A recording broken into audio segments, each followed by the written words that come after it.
Welcome, everyone. Today we're doing a deep dive into AI within the enterprise. Yeah, specifically looking at a report from OpenAI. AI in the enterprise.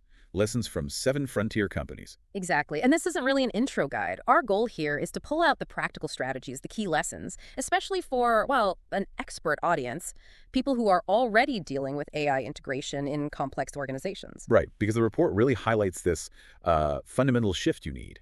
It's not like rolling out standard software or even cloud services. It's more experimental, iterative. Precisely. You need that mindset. Yeah. Building, testing, getting feedback, refining. Just a different way of working. And OpenAI's own setup kind of mirrors that, right? With their research, applied, and deployment teams feeding off customer feedback. Absolutely. Which brings us nicely to their first big lesson. Start with evils. Systematic evaluations. Okay, so evils, what does that really mean in practice? Well, it's about rigorously measuring how an AI model performs for a specific task. Morgan Stanley is a fascinating example they use. Because finance is so relationship-driven, right? You'd think there'd be pushback. Exactly. Initial skepticism. But they didn't just, throw AI at it. They set up really specific tests. Like what?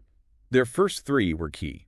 Language translation checking accuracy, but also the quality, the nuance. Then summarization accuracy, relevance, coherence. Okay. And maybe the most important one, comparing AI outputs directly against their expert human advisors.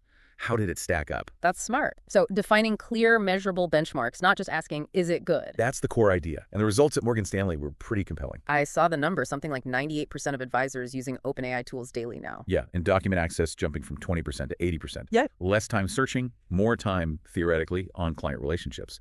Caitlin Elliott from Morgan Stanley had some really positive comments on that. So evils aren't just a checkbox. They're about building trust, improving value with hard metrics tailored to the use case. Safety, compliance, accuracy, it all depends on what you're measuring.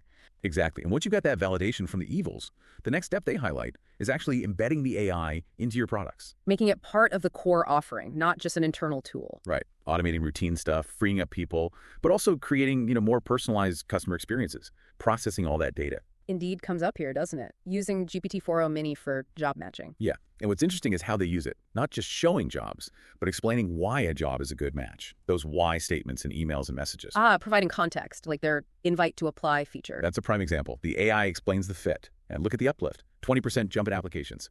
13% increase in actual hires downstream. That's significant, especially at Indeed's scale. What is it? 350 million visitors a month? Huge scale. Yeah. And they also worked with OpenAI to fine-tune a smaller model, getting similar results, but using 60% fewer tokens. Which points to efficiency, cost savings. And potential revenue growth. As their CEO, Chris Hyams, noted, it's about building smarter infrastructure. Which leads straight into the third lesson. Start now. Invest early. The benefits compound. Definitely. Klarna's AI assistant for customer service is the poster child for this. Right, handling 2/3 of chats now. Yeah, and cutting resolution time from, 11 minutes down to just 2? That's massive. And they project a $40 million profit improvement. But that didn't happen overnight. No, absolutely not. It was all about continuous testing, refinement, learning from how it actually performed.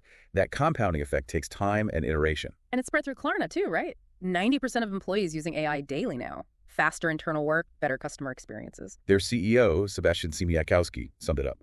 Better for customers, more interesting for employees, better for investors. A win-win-win. Okay, so evils, embedding, investing early. Next up, customizing and fine-tuning models. Yeah, making the AI fit your specific needs.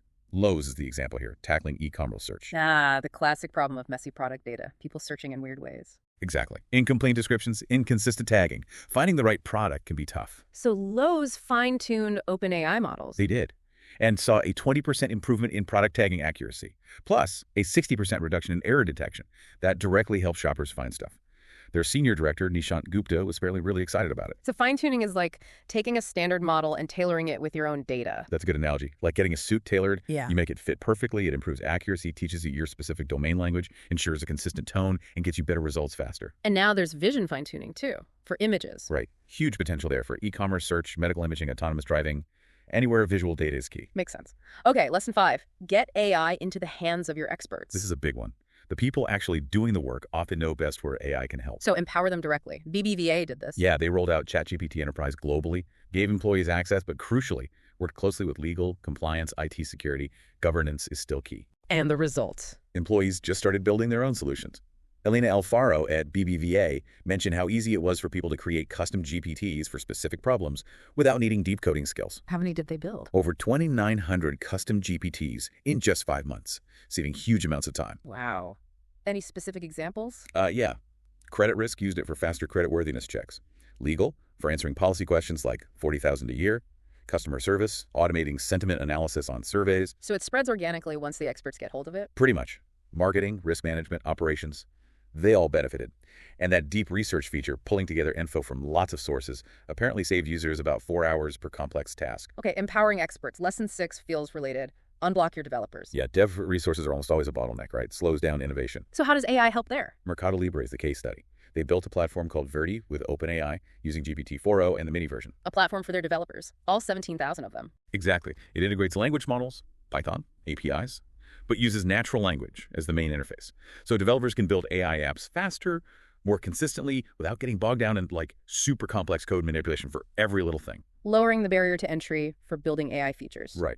Reducing the cognitive load, Yeah. as their SVP, Sebastian Barrios, put it. And the results are across the board. Better inventory tracking using vision, fraud detection hitting almost 99% accuracy, better product descriptions, more orders from summarizing reviews, personalized notifications. It really speeds things up when you empower the builders. Absolutely. Which brings us to the final lesson, number 7. Set bold automation goals. And this one comes from OpenAI themselves, eating their own dog food, so to speak. Yeah. They looked at their own internal workflows, like their support teams. Lots of time spent accessing different systems, finding info, writing responses. Sounds familiar for many support orgs. Totally. So they built an internal automation platform on top of their existing tools. Started with automating Gmail interactions for customer support. What could it do? Access data, pull up knowledge base articles, update customer accounts, open support tickets. Basically automating the repetitive parts. And the impact. Handling hundreds of thousands of tasks every month, freeing up their people for the harder, more valuable problems. And then they expanded it to other departments. The key being they aimed for significant automation from the start. That's the lesson. Set ambitious goals. Don't just automate tiny pieces. Okay, let's recap quickly. 7 lessons. Start with evils. Embed AI in products. Invest early, it compounds. Customize and fine-tune. Get AI to your experts. Unblock your developers. And set bold automation goals. That covers the core findings. And the thread running through all of them is that need for an open, experimental approach, but one that's grounded in solid evaluation and safety. Yeah, it seems the successful companies pick those initial use cases, carefully, high return, maybe lower effort to start, learn fast, and then iterate. And the benefits are tangible, right? We saw faster processes, better accuracy, more personalized customer stuff, and honestly, more interesting work for employees when the drudgery gets automated. And things are still evolving fast. You mentioned AI agents, tools like OpenAI's operator automating web tasks. Exactly. The potential for deeper integration and more complex automation is only growing. Which leads us to a final thought for you, our listener.